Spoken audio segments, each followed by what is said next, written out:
contained stories, you know, something gigantic's going on, but you tell it from a very contained place, either with a family in a house. Right? For me, it's better to insinuate things.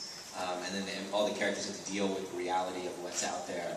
I was offered one of these giant kind of action movies once, like a historical action picture, and I remember thinking about how I was going to shoot it. It was like the two warriors talking before they went out and all the battles going on, and I just didn't think the studio was going to be up for that, but it was like a feeling of like what's out there versus, you know, the characters inside. And the wall stuff is actually I actually live near Foxcatcher. Do you know that story of Foxcatcher and the whole thing in the estate out there where they, you know, guy killed somebody or whatever? And that they used to have this wall, this fence that I drive by all the time, and so it was always on my mind thinking about what's on the other side of the fence and what are they doing in there. I heard they had an insane asylum and they all kinds of cool stuff. But. Well, I mean, aesthetically, talk about the other things that are creepy about. I mean, a kid that grew up in the Philly region, do little towns kind of creep you out? Well, no, I love. I mean, you write where you're from, so it's kind of like, you know, in general, I put, you know, everything I see, like small town stuff, and, you know, Pennsylvania vibe, and then something horrific happens to all of us, and it's fun. Yeah. Well, what is the specific thing aesthetically within, especially within the pilot, that creeps you out? Because the whole hospital sequence just eats away at me. That plays in my fear. Anything that really creeps you out that we're seeing on screen? Yeah, I mean, like most people, I'm Indian, that means my whole family is doctors, and so, you know, generally speaking, I'm used to hospitals that way, but as a patient, I play basketball a lot, and I've tore both my ACLs and had to do surgeries on them, and, you know, it's not fun. It's like the dude comes in, and it's not fun. Yeah. But one of the things that's really interesting about Wayward, and I don't know if you guys knew, like, I wanted to shoot it in Philly, but I literally could not find enough pines. It's called Wayward Pines. And you don't know how hard I fought this, by the way. I was like, we're shooting in here. If it was called Wayward Maples, we would have shot this right in Philly, man. Yeah. And so we ended up going to Vancouver to shoot it. And I ended up loving the towns that I saw in Philly so much that we kind of photographed them and then duplicated them in Wayward Pines. Yeah. I guess you could have called it Wayward Pine. Wayward Pines, just one lone pine. Yeah. Well, actually, talk a little bit more about Vancouver, and obviously a lot of production is taking place up there. But for this, what makes it Beyond the Pines? What makes it such a great place to film?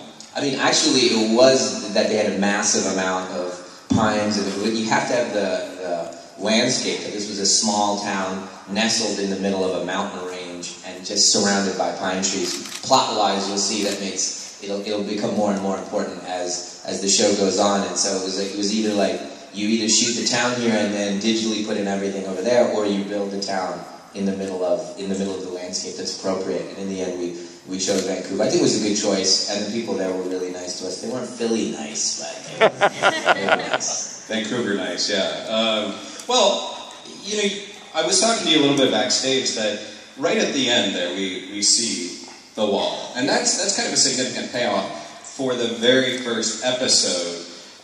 Was that, obviously it was intentional, but talk a little bit about not wanting to drag out mysteries for too long with this 10-episode series. Yeah, Blake wrote, and when the time when we started the show, he had one book written, and we made the decision to kind of do the entire book in the first 5-6 episodes of the season.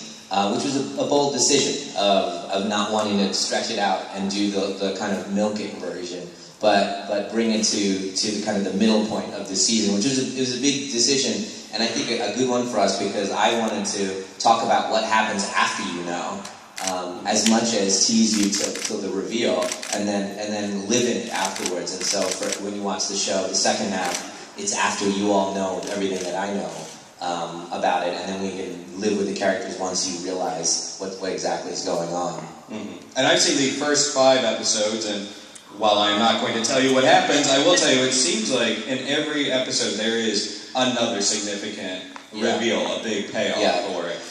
So I would say as fans, you guys can look forward to that.